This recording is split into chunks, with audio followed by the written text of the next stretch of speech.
को ध्यान दिया इधर को ध्यान। और इस गंगा माई के जागरण में करती 200 रुपए सन्मान, 200 रुपए सन्मान। मैं लाऊं काफिया खोज, लाऊं काफिया खोज। गंगा माई की कृपा से थोड़े सदा रहेगी मौज, सदा रहेगी मौज। अरे दिन और रात कमाओ कृष्णा दापणी को ना, हम दापणी को ना। अरे काटे गर्भ करो काया को या काया, दापणी को ना एक काटे गर्भ करो काया को काया, दापणी को ना रे काटे गर्भ करो काया को काया, दापणी को ना। अरे अपनी को ना रे के हमरे अपनी गर्भ करो काया को काया, अपनी को जाने जाते गर्भ करो काया को काया, अपनी को जा। तो परम आदरणीय विद्वानों, नौजवानों, माता बहनों, आज ये माता जी का हरि कीर्तन और कल गंगे महारानी का प्रसाद वितरण होगा और उनका काज होगा।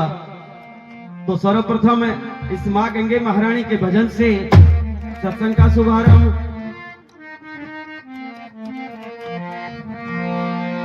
तो शंकर मस्तक वाहिनी तो पावन गंगे माते, आज तेरे दरबार में गुरुपुर साय अंदाज। फिर गंगे मां तेरे खेल माता, और गले से हिंडोले चार कन्हैया झूलता है संग, फिर रुकमन झूला हे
विष्णु जी का लहर कौन पवित्र अमृत बन के वो पर्वत पर गए थे।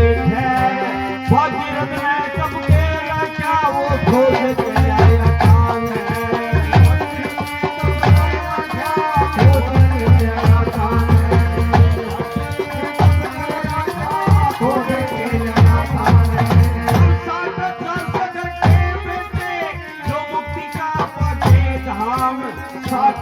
सगर के बेटे जो मुक्ति का पाके धाम, अयोध्या के दौरे जाके तन गंगा जी भराया नाम। ब्रह्मा विष्णु शंकर तेरी पूजा करे सुबह शाम।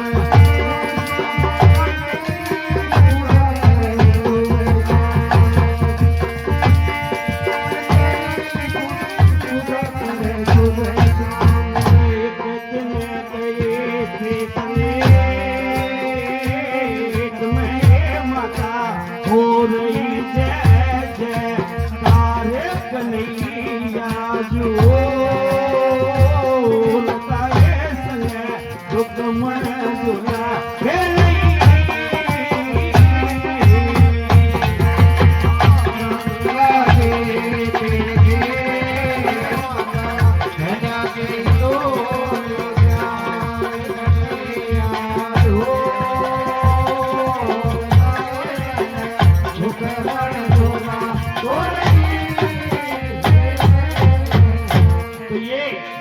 गंगे महारानी का इस धरती पर आने का पहला कारण था कि एक बार महाराजा सगर जो भगवान श्री राम के वंशज हुए हैं, बहुत यानी कि उनसे 34-35 पीढ़ी पहले, तो महाराजा सगर 60,000 बेटे थे। उन्होंने अश्वमेध यज्ञ किया, घोड़ा छोड़ दिया देश देशांतर में कि भाई इस घोड़े को जो भी पकड़ेगा वो ही हमसे युद्ध करेगा, तो इसको कर दे देगा और आगे बढ़ जाएगा। इंद्र को ईर्ष्या हो गई कि अगर ये घोड़ा बढ़ता चला गया और राजा सगर का अश्वमेध यज्ञ पूरा हो गया तो वो स्वर्ग के सिंहासन का अधिकारी हो जाएगा। कैसे भी करके इस घोड़े को रोका जाए, इनके यज्ञ को संपूर्ण होने से रोका जाए। उन्होंने क्या काम किया, उस घोड़े को चुरा करके ले जाकर और कपिल मुनि के आश्रम में ले जा करके उसको बांध दिया। प्रातः काल हुआ, राजा सगर के 60,000 बेटे उठे, देखा घोड़ा गायब है, घोड़ा नहीं मिल रहा, कहां गया घोड़ा। उन्होंने चारों तरफ ढूंढा लेकिन कहीं घोड़ा नहीं मिला, खोदना शुरू कर दिया लेकिन कहीं नहीं मिला। जब बढ़ते बढ़ते बढ़ते बढ़ते पूर्व में कपिल मुनि के आश्रम में पहुंचे तो वहां घोड़ा बंधा हुआ मिला और कपिल मुनि समाधि में ध्यानास्थ बैठे हुए हैं। अब देखते ही कपिल मुनि को और गालियां निकालने गए, तेरा बुरा हो जाए, तू एक साधु है, हमारे घोड़े को चुरा लिया, भला बुरा कहने लगे। लेकिन कपिल मुनि तो भगवान के ध्यान में लीन थे, उन्होंने कोई जवाब नहीं दिया। लेकिन जब नहीं उठे तो उठा करके पत्थर मारना शुरू कर दिया और जो ही पत्थर मारना शुरू किया तो एकदम से कपिल मुनि की आंखें खुली। कई हजारों वर्षों की तपस्या में लीन थे, जो ही आंखें खुली उनके क्रोधाग्नि में सारे जल करके वही नष्ट हो गए। उनका भाई था असमंजस, असमंजस ने सुना तो वो दौड़ा दौड़ा वहां घोड़ा लेकर के पहुंचा। बोला महाराज बहुत बड़ी गलती हो गई, ये तो आपने बहुत बुरा किया। बोले भाई हम क्या करें, हम जो ही आंखें खुले कई हजारों वर्षों से थे हमारी आंखें बंद थी, हमारी क्रोधाग्नि में जल के नष्ट हो गया, हमें पत्थर मार रहे थे, कैसे उद्धार हो। बोले भाई उद्धार तो जब हो जब गंगे महारानी धरती पर आए तब इनका उद्धार हो सकता, नहीं तो उद्धार होना मुश्किल है। उन्होंने खूब कोशिश की लेकिन कुछ नहीं हुआ। असमंजस के पुत्र हुआ अंशुमान, उन्होंने खूब कोशिश की, नहीं हुआ। उनके दिलीप हुए, नहीं हुआ कुछ भी। अंत में भागीरथ हुए, जो भागीरथ इस धरती पर गंगे महारानी को लेकर के आए और उनका उद्धार हुआ और वो 60,000 उस पाप से मुक्त हुए। और आज भी गंगा सागर तीर्थ है जो कलकत्ता के पास में, मकर संक्रांति को वहां मेला लगता है। कहते हैं सारे तीर्थ एक बार, बार बार, और गंगा सागर एक बार। वहां जाते हैं और स्नान करते हैं, जहां गंगे महारानी अंत में जाकर के बंगाल की खाड़ी में वहां जाकर के मिलती है, वो वहां है। तो पहला कारण तो धरती पर आने का गंगे महारानी का ये है। और दूसरा क्या बताते हैं, अब अष्ट वसु पैदा किए, वसुओं का ताना श्राप, अष्ट वसु पैदा किए, वसुओं का तारा श्राप, सांत्वन के क्या ही आए, वसु का बनाया बाप, सील गंगे छोड़ के फिर स्वर्ग को देखे आप।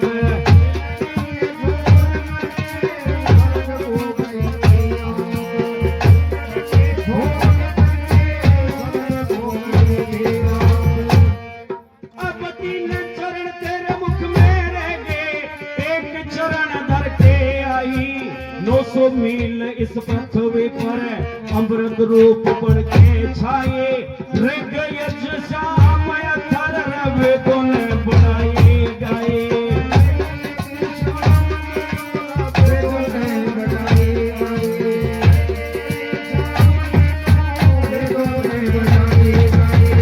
एक दिन गए एक मैंने लड़े, अर्जुन कृष्ण मुरारे कन्हैया जो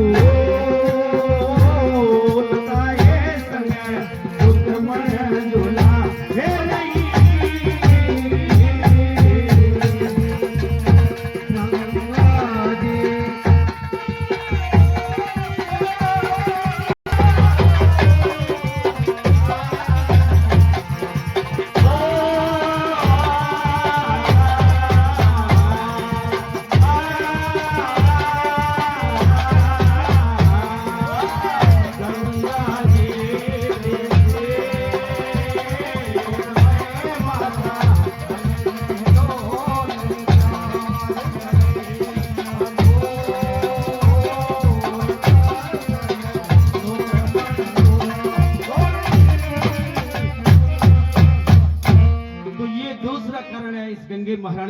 धरती पर आने का कि एक बार इस धरती के 8 वसु, क्योंकि जो 8 दिशा है पूर्व पश्चिम उत्तर दक्षिण ईशान आग्नेय वायव्य और नैऋत्य, इन 8 दिशाओं के मालिक 8 वसु हैं। उन 8 वसुओं में से एक वसु था ध्व नाम का।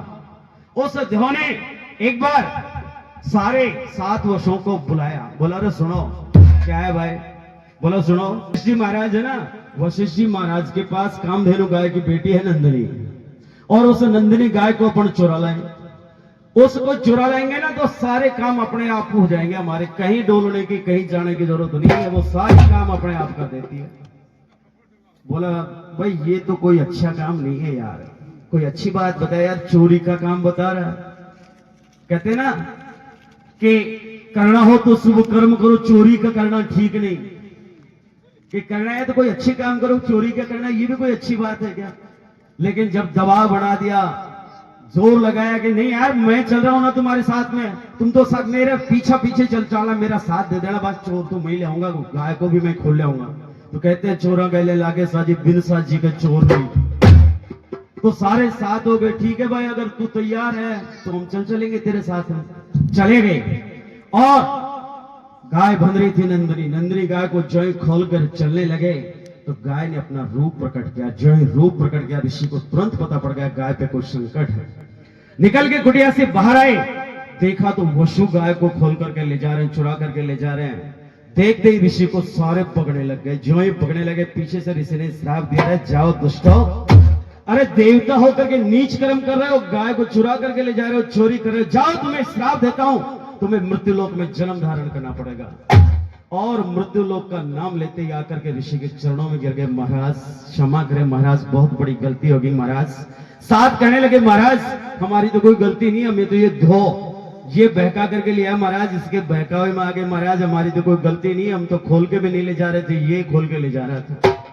ऋषि ने कहा जाओ तुम्हारा साथ का तो जल्दी उद्धार हो जाएगा, लेकिन भाई ये ध्रुव है ना, इसको तो सारे दुख दर्द झेलने पड़ेंगे, ये तो मृत्यु लोक के सारे कष्ट झेलने पड़ेंगे, ये मेरा श्राप है। और वो सातों तो जल्दी उनका उद्धार हो गया, यानी कि गंगे महारानी महाराजा शांतनु की ब्याही आई, और महाराजा जब शांतनु की ब्याही आई ना तो उन्होंने महाराज शांतनु से कॉल करार कर लिया, बोला सुन ले राजा शादी तो कर लूंगी तेरे से, लेकिन जो मैं कहूंगी ना वो होगा, और जिस दिन मेरी बात से ना नुकुर करेगा ना उसी दिन छोड़ के चली जाऊंगी। बोला ठीक है रानी, जैसा तू कहेगी ना वैसा ही होगा। अब वो ऋषि का श्राप तो अटल था, वो फलीभूत होना था। वो एक एक वसु गंगा महारानी के गर्भ से पैदा होने लगे, और जो ही पैदा होते ले जा करके उनको बहा देती।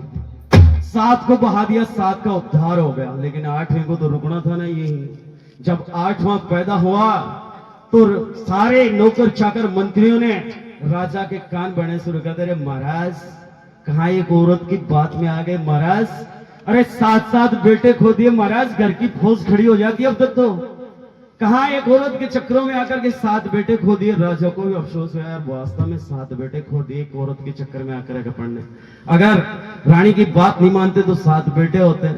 जाकर के कहा रानी सुन क्या है, बोलो महाराज। बोला इसको तो मैं नहीं ले जाने दूंगा, इसको नहीं बहाने दूंगा। बोला देख लो महाराज अपना वचन याद करो, बोला चाहे कुछ भी हो जाए, आप जाना चाहती हो जा सकती हो, लेकिन इसको नहीं ले जाने दूंगा। बोला देख लो महाराज मैं चली जाऊंगी। बोला जा सकती हो लेकिन इसको नहीं ले जाने दूंगा। और वो 8वां यही इस धरती पर रहता है, देवव्रत उसका नाम पड़ता है, बाद में भीष्म प्रतिज्ञा करने के कारण उसका नाम भीष्म पितामह पड़ता है।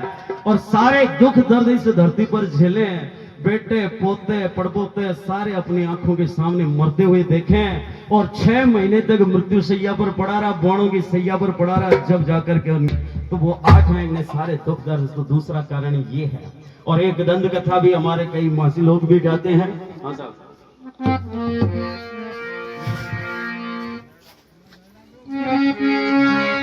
बोल मैं जाऊं गंगा में रड़ जाऊं पानी में पानी, पानी में पानी, अरे मैं जाऊं गंगा में रड़ जाऊं पानी में पानी, पानी में पानी, अरे या छूड़ो अरे या कंगने बैठे जने लाजे रंगे, महल में रानी एक छूड़ो बैठे जने लाजे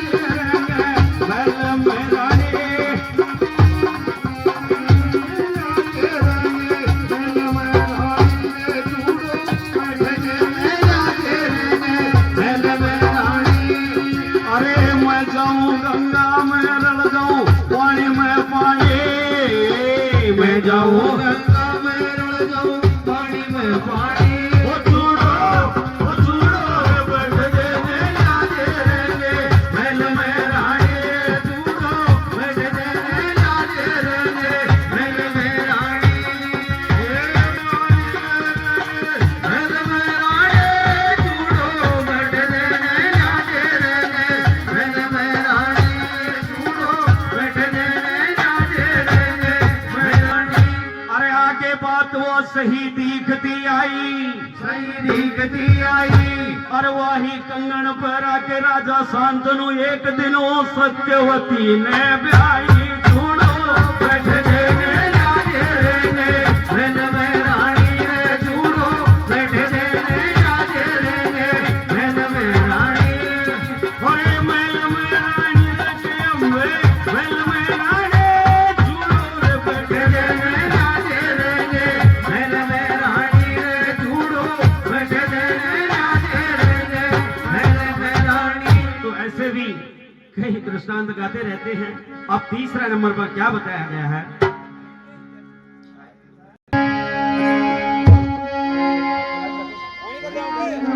ये श्रीमान पप्पू राम जी पलसानिया जी और श्रीमती ममता देवी जी ने दिया इधर को ध्यान 100 रुपए सत्संग पार्टी को देकर करते हैं सन्मान राजी रो और मौज करो धन खुश राखे भगवान अरे चैत का महीना में देंगा जात जोड़ा के तुलचा राख बिलाड़ी माता तुया कारे लाल जोड़ा की देख लचा बिलाड़े माता यारा लाल जोड़ा के जा बिलाड़े माता यारा लाल जोड़ा के अरे लाल जोड़ा की देख लाल जोड़ा के लचा बिलाड़े माता यारा लाल जोड़ा के जा बिलाड़े माता मारा लाल जोड़ा के लाल जोड़ा की गुरु जी लाल जोड़ा के जा बिलाड़े माता मारा लाल जोड़ा के जा बिलाड़े माता मारा लाल जोड़ा के। अरे हिंदू कहते राम राम रे मुसलमान के अल्लाह और ये माता बहन तो पैसा दे रही है बाबा की के सल्ला माता मारा लाल जोड़ा रे जा माता मारा लाल जोड़ा के लाल जोड़ा के लाल जोड़ा के माता मारा लाल जोड़ा के जा माता मारा लाल जोड़ा के।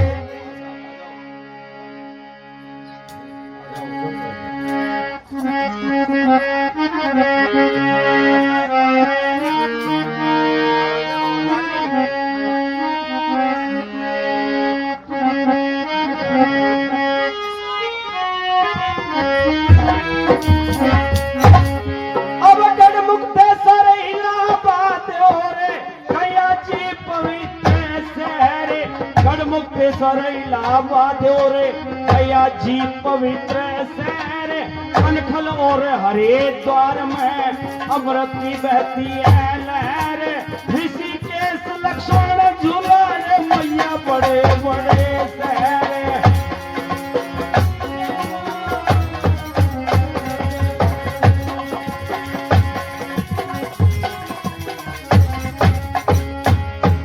अब कलकत्ते ने सीधी होली हावड़ा दिखाई शान कलकत्ते ने सीधी होली हावड़ा दिखाई शान समुद्र में जाके मिल गए सागर का घटाया मान सूर्य जी ने अमृत पी के वो हमको जगा किया बखान सूर्य जी ने अमृत पी के हमको जगा किया बखान सूर्य जी ने अमृत पी के हमको जगा किया बखान। अरे एक दिन और वो शिव जी चढ़े थे जनेक में माता बरसी मूसड़ भारत नैया जो लटाए संग रुकमण झूला हे रही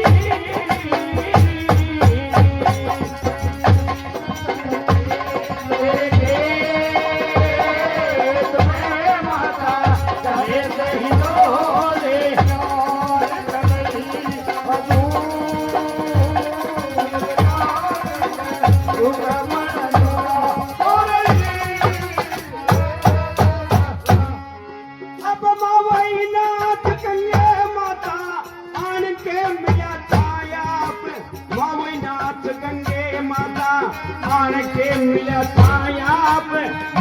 सिंह भी गंगे माता वो जान के मिला नायाब। लक्ष्मी चंद भी गंगे माता वो छान के मिला नायाब। लक्ष्मी चंद भी तेरे अंदर छान के मिला नायाब। लक्ष्मी चंद भी तेरे अंदर छान के मिला नायाब। अब पाणजी में वास करे मामूली सा गाने वाला, पाणजी में वास करे मामूली सा गाने वाला, मुक्ति का रास्ता तोए तेरे अंदर आने वाला। मांगे राम एक दिन मैया रे तेरे अंदर आने वाला। मांगे राम एक दिन मैया तेरे अंदर आने वाला। मांगे राम एक दिन मैया तेरे अंदर आने वाला। और लड़ जाएगा रे तेरी रेत में किसे तोएगा संसार कन्हैया जो लता है संग रुकमन झूला है